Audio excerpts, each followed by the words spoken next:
Sud Radio Parlons Vrai chez Bourdin, 10h30, 12h30, Jean-Jacques Bourdin. Il est 11h04, merci d'être avec nous. C'est la journée de l'Europe, vous savez, nous sommes le 9 mai et il y a un des sujets, pas le sujet majeur, mais un des sujets majeurs discutés en Europe, évidemment, c'est la politique migratoire de l'Europe. On en saura d'ailleurs un petit peu plus dans les semaines qui viennent. Mais je voulais parler d'immigration ce matin. Pourquoi ? Eh bien parce que, d'abord, le projet de loi attendu du gouvernement immigration, on ne sait pas quand il arrivera.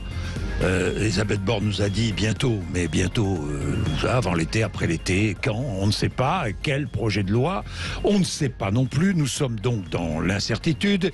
Il y a cette mini-crise avec l'Italie, même si les choses semblent s'être arrangées après les déclarations de Gérald Darmanin.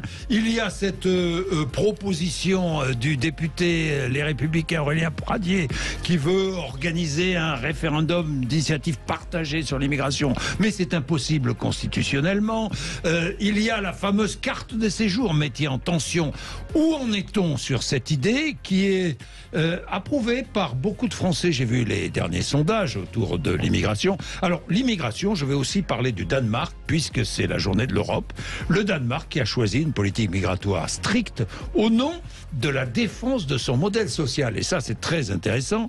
Le Danemark qui s'est posé la question, peut-on assurer l'avenir de l'État-providence sans une politique migratoire restrictive et intégratrice? C'est très très intéressant comme question parce que ça peut expliquer les peurs françaises autour du déclassement. Nous allons parler de tout cela avec nos invités ce matin. Marie-Caroline Saglio qui est directrice de l'Institut Convergence Migration. Bonjour. Bonjour. Merci d'être avec nous. Guillaume Carayon qui est porte-parole et vice-président des Républicains. Bonjour. Bonjour. Merci d'être avec nous. Nous aurons tout à l'heure Jean-Michel Clément, ancien député La République En Marche de la Vienne. Il avait quitté d'ailleurs La République En Marche en désaccord avec le projet de loi immigration de 2018 et il a créé une association qui s'appelle 100 pour 1. Il nous expliquera comment ça fonctionne. Nous aurons aussi d'autres invités. Vous d'ailleurs, vous pouvez appeler 0826 300 300. Bien. Alors, ce projet de loi immigration, vous n'avez pas d'infos particulières tous les deux, vous ne savez pas quand est-ce qu'il va venir? Pas plus de scoop. Pas plus de scoop Non plus. Non, Guillaume Carayon non plus. Bon, vous ne savez pas, moi non plus. Donc, nous allons attendre. D'ailleurs, le gouvernement a beaucoup changé sur le sujet. Le président de la République avait parlé de plusieurs textes de loi et puis Elisabeth Borne a annoncé un seul texte avec un nouveau report. Nous verrons bien, nous attendrons les déclarations notamment de Gérald Darmanin. Mais je voudrais regarder les dernières enquêtes et je vais commencer avec un chiffre. 57%, les dernières enquêtes d'opinion. 57% des Français pensent que les demandeurs d'asile et migrants vivent dans des conditions acceptables en France.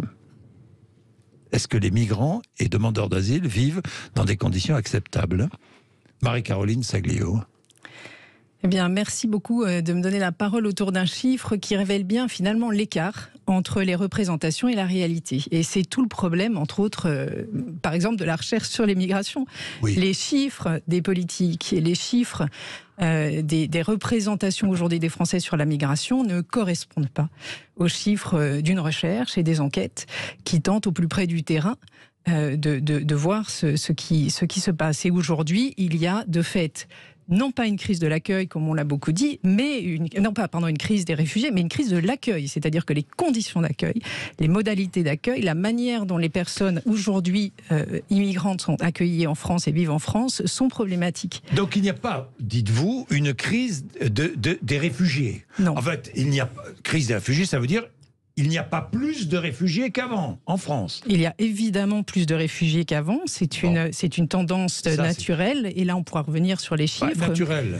Pour vous montrer que la manière dont la France, parle-t-on de la France ou de l'Europe? C'est encore une question. Oui. La manière dont la France, par exemple, a vécu l'arrivée importante de réfugiés, demandeurs d'asile, à partir de 2014-2015, avec une année plutôt exceptionnelle en chiffres qui est celle de 2016, finalement, n'a pas vécu au niveau de la manière dont elle le reçoit, dont elle les a accueillis, une crise particulière.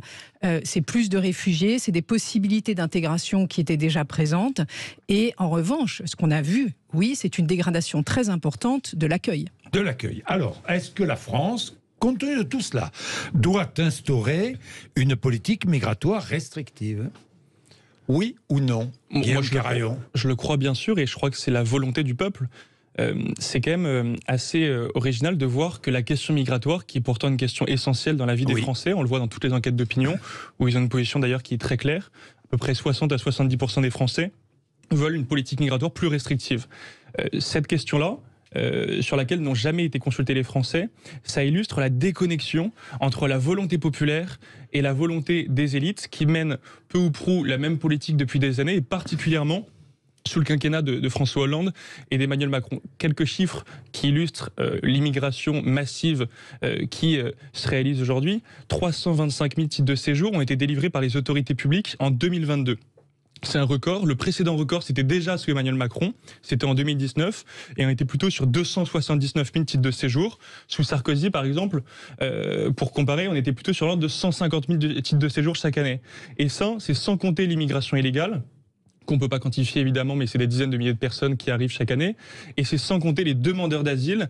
Et là, on a un vrai sujet qui se pose, parce qu'on a des personnes qui vont être déboutées du droit d'asile, c'est-à-dire que la France leur refuse le droit d'asile. Et comme ils sont sur le territoire français, on ne va pas réussir à les expulser. Et on a un taux d'éloignement, c'est-à-dire les OQTF vont être exécutés à peu près entre 5 et 10%. Et donc vous avez chaque année la ville de Toulouse qui arrive sur le territoire national, 2 fois la ville de Bordeaux, et je crois que c'est ça qui explique la déconnexion des élites sur ce sujet. Alors, plus restrictive? Est-ce que la politique doit être plus restrictive? Avant de vous répondre, Marie-Caroline Saglio. Merci. Avant de vous répondre, j'aimerais reprendre un petit peu les chiffres que vous avez donnés. Vous avez parlé des premiers titres de séjour délivrés, tout confondu. Je crois qu'il y a énormément de confusion, en particulier dans l'opinion publique. Et les titres dont vous avez parlé, ils sont de 4 ordres, d'accord ? Il y a tout ce qui est de l'ordre économique, et on sait aujourd'hui qu'on a une question autour des métiers en tension. Non, alors reprenons, pour bien expliquer aux auditeurs. Ouais. Votre chiffre, reprenez votre chiffre. En 2022, c'est 325 000 titres de séjour. Et pour 325 000 titres de séjour. Et pour le dire en détail, on a un tiers qui est l'immigration étudiante, un tiers qui est du regroupement familial, et puis après, vous avez 1/8 de l'immigration économique pour venir travailler. Un tiers, 1/8, ça marche pas, ça. Non, parce qu'après, un tiers. Non, vous avez d'autres types d'immigration, vous n'avez pas que ça, il y a aussi le droit d'asile, par exemple, mais vous avez un tiers étudiant, un tiers regroupement familial, et parmi le tiers restant, vous avez 1/8 seulement pour les titres de séjour pour travailler, c'est-à-dire économique. Oui, alors que les Français demandent à la mise en place d'un titre de séjour provisoire pour travailler. Oui, mais ils demandent pas forcément. C'est une aspiration des Français, il faut le savoir. Oui, mais ils ne demandent pas forcément d'avoir une main-d'œuvre qui est peu qualifiée, d'avoir des gens qui n'apportent pas grand-chose au pays. Oui, enfin, ça, c'est un autre débat. Ça sera dans le débat. Oui, donc un tiers, ce sont des étudiants qui viennent, un tiers de ces 320 000. Un tiers, bon, cela, on ne va pas changer les choses. Bah si, moi je le crois.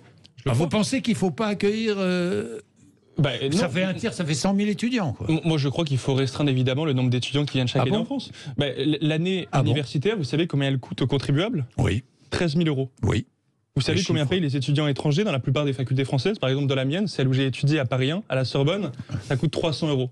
Est-ce que c'est normal que des gens qui ne contribuent pas à la richesse nationale dans le sens où ils ne payent pas d'impôts en France, contrairement aux Français, puissent étudier avec l'argent du contribuable? Moi, je crois pas. Moi, je crois qu'il faut revenir à un modèle anglo-saxon, comme ce que font les Anglais, comme ce que font les Américains, où ils font payer plus cher, c'est-à-dire ce que coûte aux contribuables une année pour chaque étudiant. Pour moi, c'est du bon sens. Est-ce que c'est vrai, Marie-Caroline Saglio? Est-il vrai que les étudiants étrangers qui viennent étudier en France ne paient rien?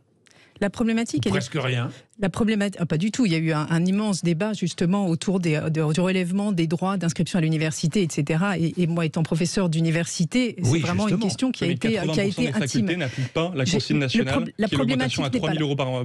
La problématique n'est pas là. La problématique est que... Elle est quand même un peu là. Non, la problématique est qu'on accueille. On a une politique d'accueil des étudiants et on reste d'ailleurs le 5e pays européen en termes de puissance d'accueil. Et c'est très important pour l'image nationale. Important. Ce que je veux dire par là, c'est capital. C'est capital capital que la France reste un pays de ce point de vue-là attractif. Là, vous êtes pour des d'accord, étudiants. Guillaume Carayon, c'est capital que la France accueille des étudiants étrangers. Oui, mais en revanche, en nombre raisonnable. On ne peut pas accueillir les moins bons étudiants.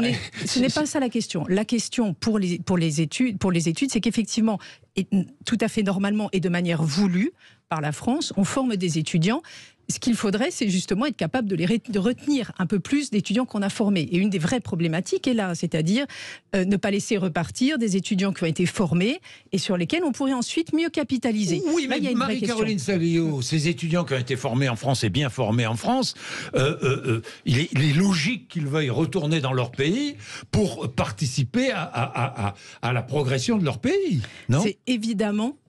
C'est évidemment comme ça qu'il faut penser, sous terme d'échange, sous terme d'échange entre les pays, etc. Mais ce que je veux dire, c'est que ce chiffre n'est absolument pas délirant quand on voit la politique, par ailleurs, d'attractivité, quand on voit toutes les nouvelles propositions qui ont été faites autour de cette volonté de garder des étudiants et la France attractive par rapport à l'enseignement. Il y a un enjeu international qui est très très important pour la France et pour l'image de la France.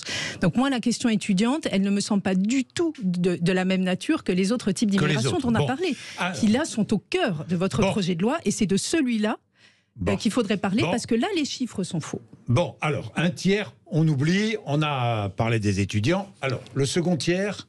L'immigration familiale. L'immigration, le regroupement familial. Alors, le regroupement familial, quelle proposition faites-vous, Guillaume Carayon, sur le regroupement familial ? Mais nous, on pense qu'il faut le limiter. De manière plus globale... Comment ?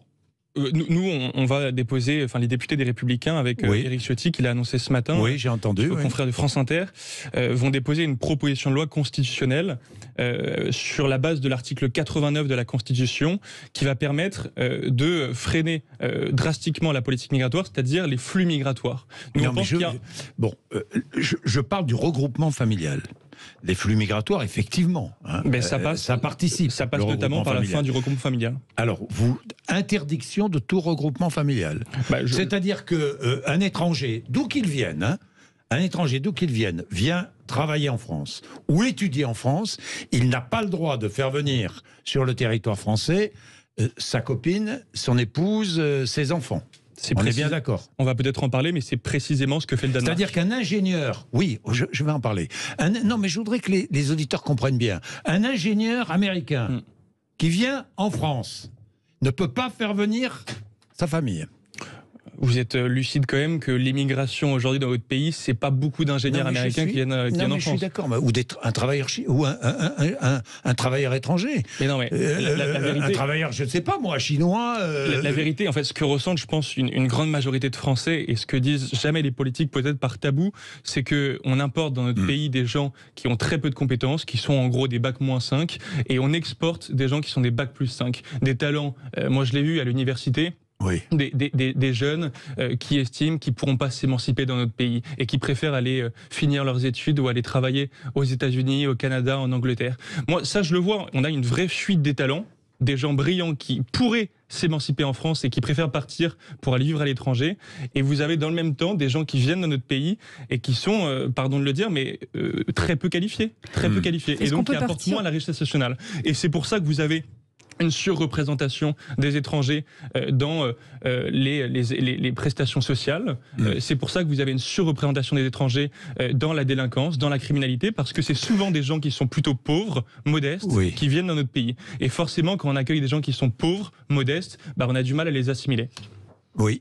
Un mot. Moi, j'aimerais bien qu'on revienne aux chiffres et aux enquêtes et qu'on arrête le regroupement familial. Le regroupement familial, les chiffres depuis 2015 n'ont pas bougé. OK ? N'ont pas bougé. Donc quand on parle des vagues migratoires, etc., ça ne bouge pas. On est toujours avec, moi j'ai les chiffres devant moi, 90 000 à peu près, premiers titres délivrés en France pour le motif familial. 100 000, un tiers, c'est ce qu'on disait. Donc on est là-dessus, ça ne bouge pas, d'accord ? Donc il y a une maîtrise très forte de cette question des regroupements familiaux, qui sont par ailleurs encadrés, si je peux me permettre, non seulement par, vous parlez de la Constitution, mais qui sont encadrés par un certain nombre de lois et de propositions, dont internationales. Vous avez une Cour européenne des droits de l'homme, un article 8, qui d'ailleurs laisse à la France un certain nombre de possibilité de décision souveraine, mais en respectant aussi des droits autour du regroupement familial. Autrement dit, quelqu'un qui prend un attache et qui a des attaches en France au bout d'un certain moment parce qu'il y travaille, parce qu'il y paye ses impôts, parce qu'il participe à la croissance, etc., peut demander au bout d'un certain temps, c'est très très encadré le regroupement familial, le regroupement de sa famille. Et par ailleurs, un autre élément qui n'a pas été compris non plus, je pense, par l'opinion publique, c'est la question, par exemple, de la réunification familiale pour les personnes qui auraient des titres de séjour, cette fois-ci comme réfugiés, qui est encore autre chose. Avec les dernières, j'espère qu'on en parlera, qu'on aura la possibilité d'en parler. On est en train de parler de la question syrienne, on est en train de parler de la question irakienne, parler de la question afghane. C'est quand même des migrations qui frappent l'opinion par les difficultés de ces migrations-là. Il y a eu des ouvertures autour des possibilités de réunir des familles qui étaient des familles en danger et dont certaines personnes avaient réussi à avoir avaient pu avoir une carte de résidence en France et un permis de résident. Et à ce moment-là, on pouvait faire venir une partie de leur famille. Et là, il y a des confusions. Bien, il est 11h19, c'est bien parti. Nous essayons d'être le plus simple et le plus clair possible parce que c'est pas facile, hein, les questions migratoires. Vraiment pas facile. Il faut essayer de dépasser un peu tous nos réflexes naturels ou pas naturels, mais enfin tous nos réflexes sur ces questions-là. 11h19. Jean-Jacques Bourdin. Bien, parlons d'immigration. Alors, de grandes questions chaque fois j'ai vu plusieurs enquêtes. J'ai beaucoup travaillé avant de présenter cette émission. Quand on vous parle d'immigration, qu'est-ce qui vous vient à l'esprit? C'est une question qui a été posée aux Français. Alors, est-ce une chance pour la France? Est-ce un enrichissement culturel? Est-ce une nécessité économique face à la pénurie de main-d'œuvre? Oui, c'est une question posée. Alors, les réponses, trop d'immigrés. Bien souvent, les réponses, il y a trop d'immigrés. Nous n'avons pas les moyens d'accueillir tous ces immigrés.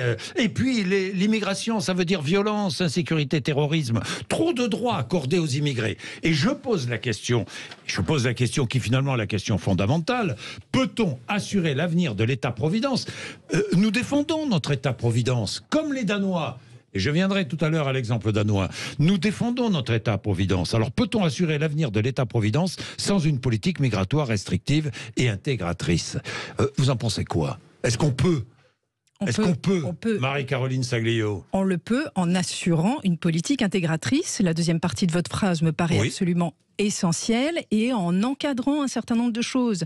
Et c'est vraiment en partant de cette possibilité de cadrer, d'aider, de favoriser des formes d'intégration aussi. On sait très bien que la plupart des politiques restrictives, coupées radicalement un certain nombre de possibilités. Il y a eu suffisamment de débats autour de l'AME, autour d'accès aux droits, autour de demandes de délai de carence pour avoir accès à ceci ou à cela, autour d'allocations qu'on ne donnerait plus. Par exemple, une des propositions, je crois, du LR est de restreindre systématiquement les allocations qui seraient non participatives, le RSA et autres. Il faudrait 5 ans, je crois, de présence. Enfin, des choses qui, en fait, ne font qu'une chose. Elles ne limitent pas du tout l'intégration. De toute façon, vous pouvez mettre tous les murs que vous voulez. L'immigration, elle est là. Non, mais l'intégration, il faut la favoriser. L'intégration, la favoriser et la limiter par des mesures restrictives.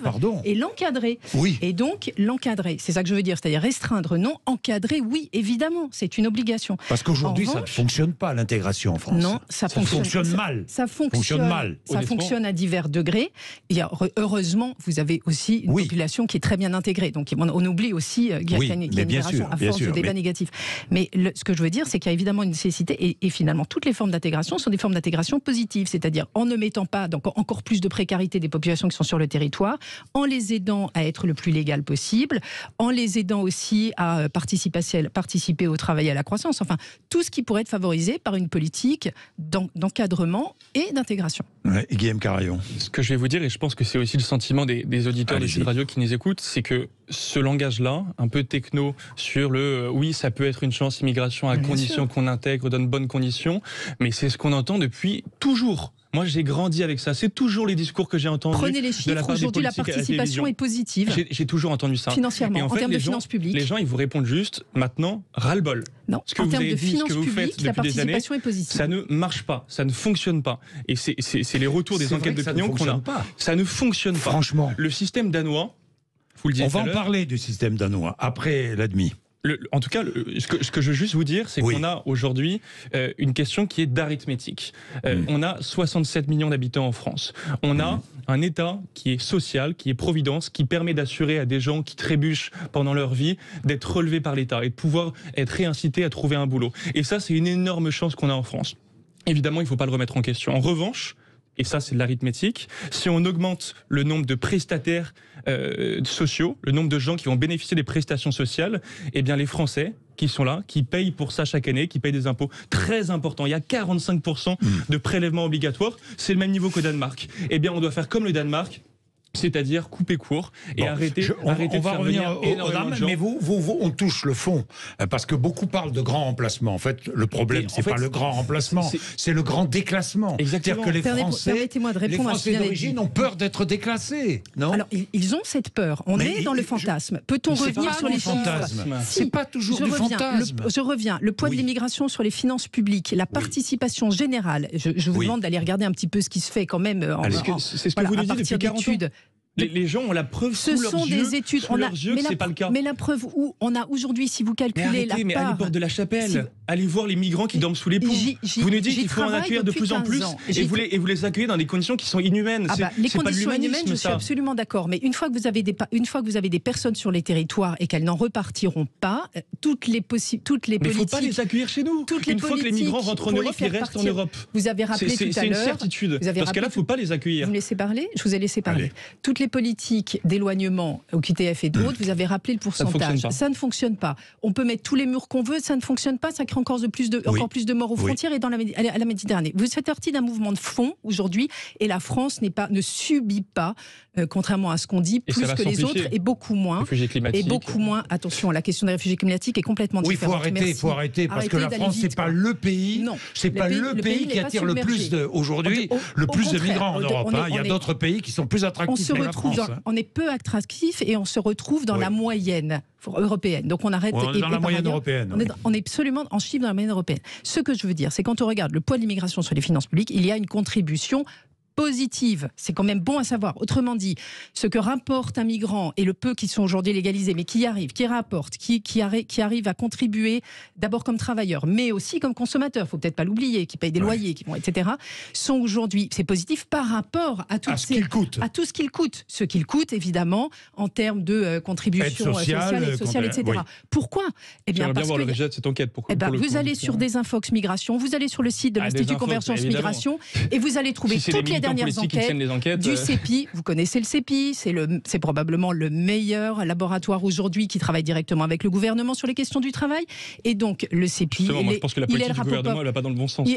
Eh bien, aujourd'hui, vous avez quand même heureusement un gouvernement qui quelquefois peut s'appuyer sur des enquêtes et des enquêtes chiffrées de l'INSEE, des enquêtes chiffrées qui sont extrêmement connues par ailleurs autour des chiffres de l'OCDE, de l'ONU et tous les chiffres de ces enquêtes qui vous disent à nouveau que aujourd'hui, on a une immigration qui peut avoir un poids, un solde positif malgré ce qu'on a l'impression qu'il coûte. Et vous êtes à nouveau sur des chiffres qui sont petits. C'est ça dont il faut se souvenir. Alors, attendez. Je comprends que vous souteniez le gouvernement parce que vous avez exactement la même conclusion. Je ne soutiens rien du tout, je suis un chercheur. Je ne soutiens rien, contrairement à vous, je ne suis pas une politicienne, je suis un chercheur. Vous appuyez sur des enquêtes qui sont biaisées, qui sont militantes. Nous avons nos enquêtes. Il est 11h30. Dans un instant, on va appeler Sandro Gozzi, qui est eurodéputé, secrétaire général du Parti démocrate européen, qui a été député italien de 2006 à 2018 et qui sera avec nous en direct pour parler à la fois de la France, du Danemark, de l'Europe. À tout de suite, 11h30. Jean-Jacques Bourdin. Il est 11h33. La question migratoire, c'est le débat du jour aujourd'hui. Alors, si vous voulez vous mêler au débat, n'hésitez pas, 0826 300 300. Je regardais les enquêtes. C'est une compilation des enquêtes. Que veulent les Français à propos d'immigration? 93% des Français veulent durcir les amendes à l'encontre des marchands de sommeil. Bon, ça, tout le monde sera d'accord. 89% augmenter les sanctions à l'encontre des passeurs. Là aussi, tout le monde sera d'accord. On est bien d'accord. Tout le monde.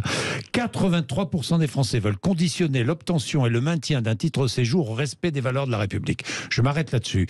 83%, c'est indispensable. Ça, le respect des valeurs de la République, c'est favoriser l'intégration. Mais c'est en même temps renvoyer ceux... Quand on peut les renvoyer celles et ceux qui ne respectent pas les valeurs de la République. On est bien d'accord, Marie-Caroline Saglio. Oui, à condition de ne pas confondre deux choses quand même. Les valeurs de la République, respecter les symboles nationaux, respecter les principes de laïcité. La laïcité. Le drapeau. Le drapeau, tout à fait. La question, etc. ont été reposées. La culture ont été reposées, par exemple, par le projet de loi actuel, dans le premier chapitre, l'intégration par la langue et par le travail. Et là, avec certains biais. Par exemple, la question de, aujourd'hui, pour continuer à avoir un titre de séjour ou un premier titre de séjour, il faudrait pouvoir passer au bout d'un an un niveau de français, un examen de français qui prouverait que vous êtes capable de le parler. Alors ça provoque des biais absolument inimaginables entre ceux qui seraient déjà francophones, ceux qui ne le seraient pas, etc. etc. Donc il faut faire très attention à la manière dont on l'applique. Mais sur le principe, on est tout à fait d'accord. Mais c'est normal, l'examen de français, ça paraît logique. Alors il y a manière et manière. Pour obtenir Moi je peux vous dire, je connais 2 personnes qui ont envie d'être français. Bien sûr. Vraiment. Et qui sont en train d'apprendre vraiment le français et qui sont très contents d'apprendre le français. Le français est utile, nécessaire pour s'intégrer. C'est une évidence. On l'a prouvé. Il y a beaucoup de politiques. Il y a la politique du contrat d'intégration républicaine qui le redit chaque jour et qui s'organise chaque jour le mieux possible, parce qu'il y a effectivement d'énormes problèmes, en particulier dans ce projet de loi, sur comment appliquerait-on tout ce que dit ce projet de loi? Et en fait, on s'aperçoit que souvent, c'est totalement impossible.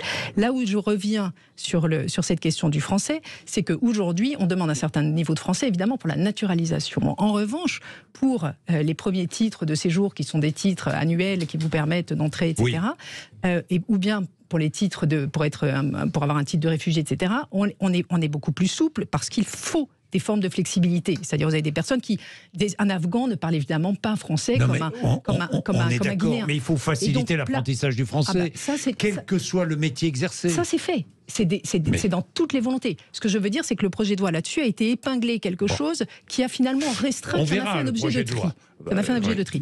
Sur la question de l'intégration que vous posiez, il est évident que cette question des valeurs républicaines, elle passe dans l'intégration. On est d'accord. Alors, je continue. 81% des Français souhaitent la mise en place d'un examen de français, justement pour obtenir un titre de séjour. Mettre en place un examen de français, ça me paraît logique. 80%. Il y a manière et manière. Il ne faut pas en faire un objet de tri. Il faut faire un droit. Bon, 80% des Français demandent que l'on facilite la délivrance et l'exécution des OQTF, les fameuses obligations de quitter le territoire français. 80% des Français le demandent. Bon, je crois que c'est suffisamment clair. Mais je rappelle quand même que la promesse de Macron, quand il est arrivé à la tête du pays en 2017, c'était 100% d'exécution des OQTF. Bon, c'est pas facile, parce qu'il faut que les pays accueillent. C'est évidemment pas facile, mais pour que ce soit un petit peu plus facile, il faut mener un bras de fer avec les pays d'origine.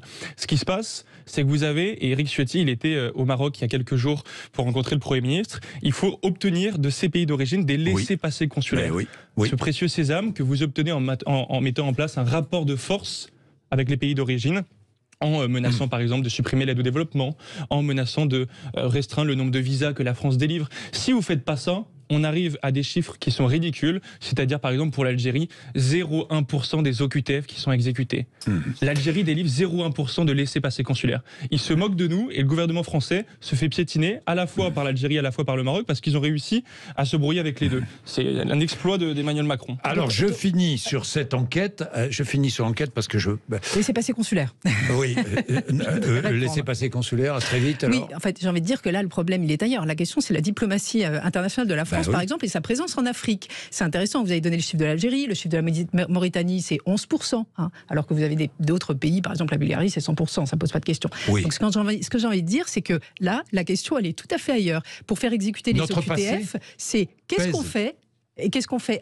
Bien sûr, il y a d'abord notre histoire pèse, mais surtout, c'est une véritable question de politique internationale et de volonté, parce que quand vous mettez, comme ce qui s'est passé avec le Maroc, à refuser du coup des visas pour les citoyens, etc., marocains qui souhaitent venir en France, etc., ça vous crée des crises politiques qui dépassent totalement la question migratoire.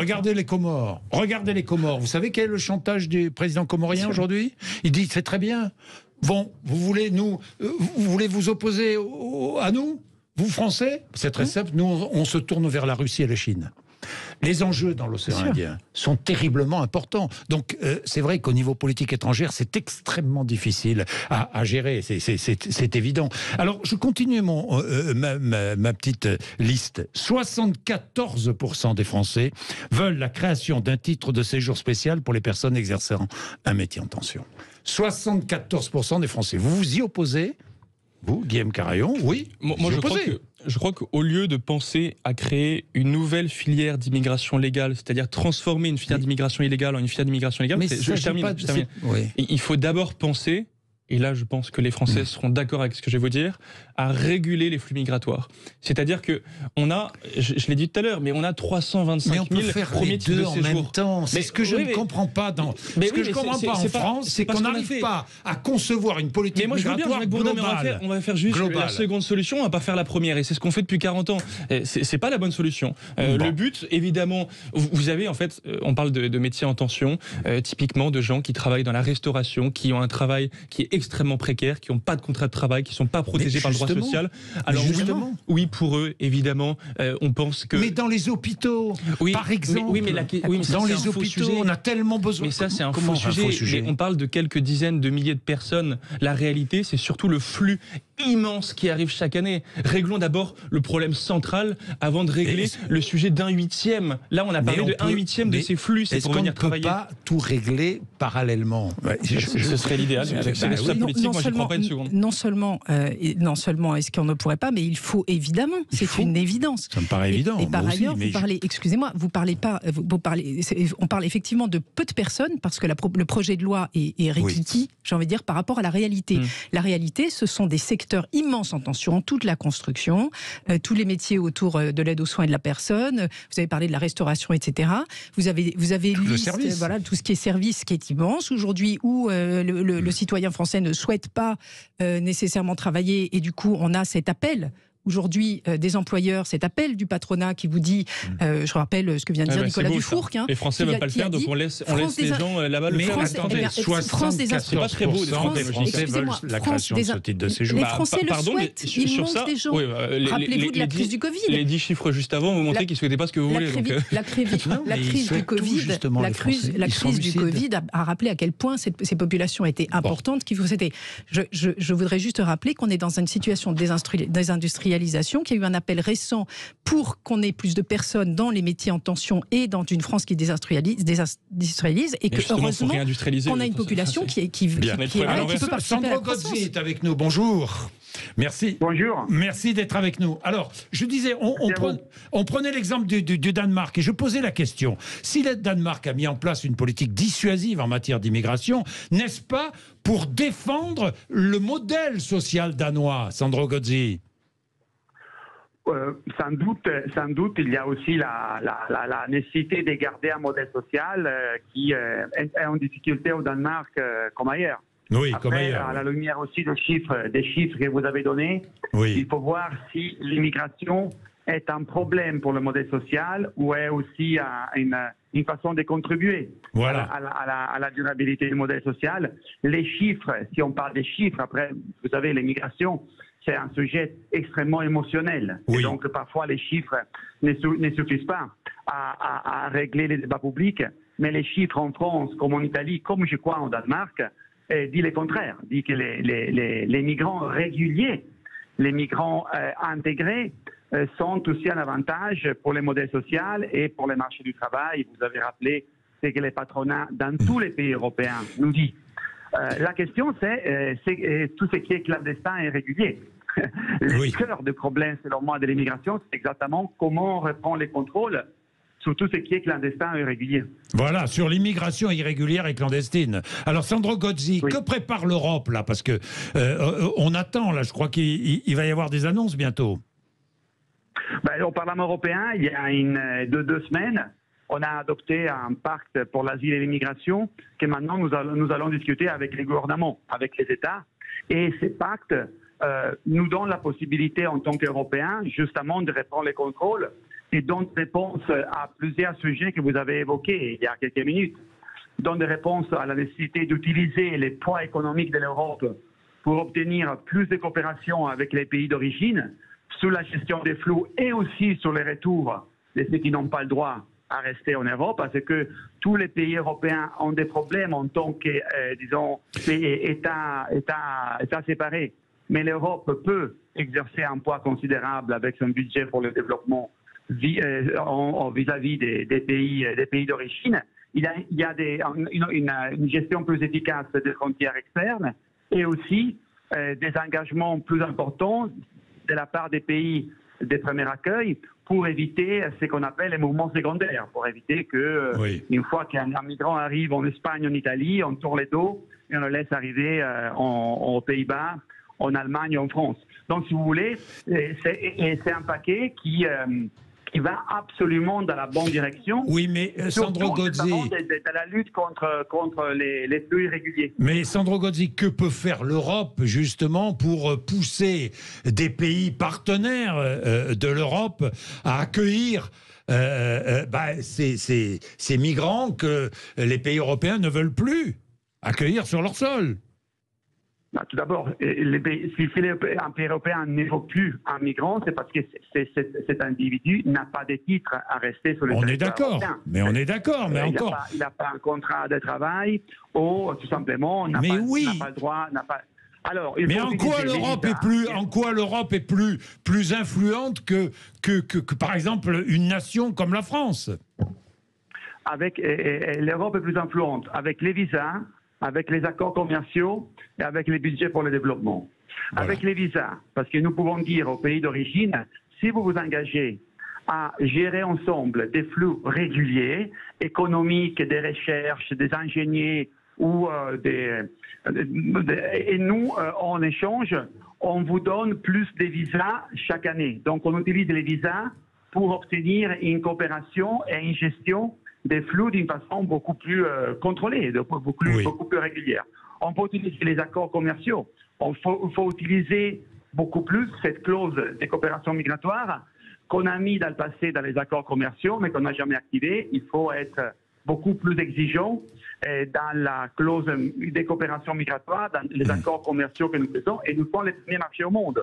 Donc là aussi, on a des arguments par rapport à nos concurrents, et il faut utiliser une partie du budget de développement, pas les aides humanitaires, pas les aides pour les catastrophes naturelles, mais les budgets de développement en disant on veut établir un nouveau partenariat avec vous économique, mais dans ce partenariat, il doit y avoir un engagement plus fort de votre part à coopérer avec nous sur les retours de ceux qui n'ont pas le droit, sur la gestion des flux. Ce sont trois les axes, et ce sont des axes que l'Union européenne peut utiliser, alors que les États en tant qu'individus, ils ont beaucoup plus de mal. Oui, ont beaucoup plus de mal. Merci beaucoup, Sandro Gozzi. C'est très intéressant. Ça veut dire que l'Europe, là, on doit utiliser la force, la puissance de l'Europe, justement, pour imposer aux États qui ne veulent pas accueillir les déboutés du droit d'asile, pour les forcer à accueillir leurs compatriotes. Il est 11h47. Je vais observer un petit peu de pub et puis nous terminons. Tiens, Laurent veut intervenir. Il est en désaccord avec vous,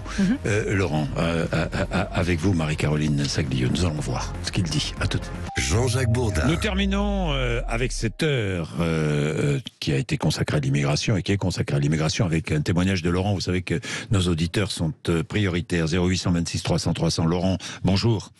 Oui, bonjour Monsieur Bourdin, bonjour à vos invités et à toute l'équipe. Merci Laurent. Quelle question vouliez poser, Laurent? C'est pas tellement une question, c'est plusieurs observations du terrain à vous remonter. Allez-y. Notamment quant à l'accueil des migrants. Oui. Alors voilà, évidemment, quand on suit un peu les courbes démographiques, on voit que le taux de natalité est vraiment en baisse en France.